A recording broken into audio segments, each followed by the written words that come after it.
Hi, I'm Nick Shell, and I would imagine if you're watching this video, it implies that you have seen me perform one of the versions, at least, of my newest song called It Was Always You. And if somehow you haven't, look there below, there's a link to both versions of this song. This is something very unique in the years of me recording new original songs that I've written, that as I was writing this one, it clearly presented itself as two different versions of the song.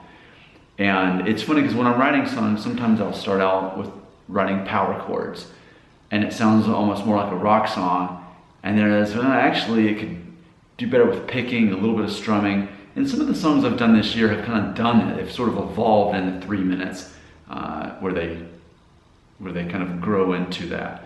But with this one, it distinctively sounded like two different versions.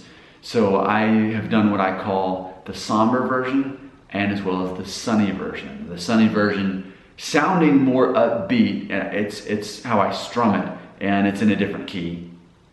Whereas the somber version sounds slower, it's me picking it, and it's also in a different key, where that's something that's unique about both of them, is at certain points my voice is higher and certain lower, but depending on which version, it's swapped. So I think that's fun the way it worked out.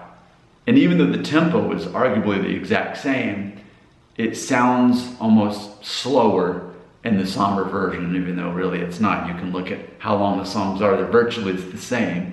So I think that was just a lot of fun and something I wanted to do. So this song was inspired about a month or so ago when I realized it was actually October 4th, and I thought, tomorrow makes 17 years since I met my wife, and I'd like to write a song about that maybe. I actually wrote two songs since I've written this one because I've really worked on it and getting these two versions down.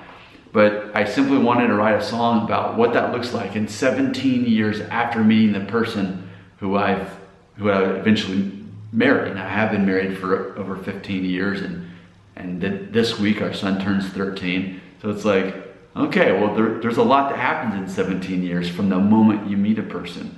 So what does that look like? So here's the lyrics. It was always you. I met you 17 years ago today. So much has changed in the world. I need something to remain the same. And that's a reference to the show Lost. Desmond talking about having a constant. I question every little thing I've said or done, but of all the big decisions I've made, I never doubted you were the one. It was always you. And then the chorus, I've got many regrets, I confess, but the best part of this mess was choosing you to get me through, to help it make a little sense. It was always you. And then the second verse, I met you 17 years ago today. If I would have stayed home that night, would you still know my name? Yeah, if I wouldn't have met on that fateful night, would we even know each other? I have to imagine, had we not met at that exact day when we did, we wouldn't be married 17 years at the exact amount of time. And I think butterfly effect, everything would be completely different had I not met her on that exact night. Such a sad thought if we never got together. Like before we were born, we wouldn't know any better.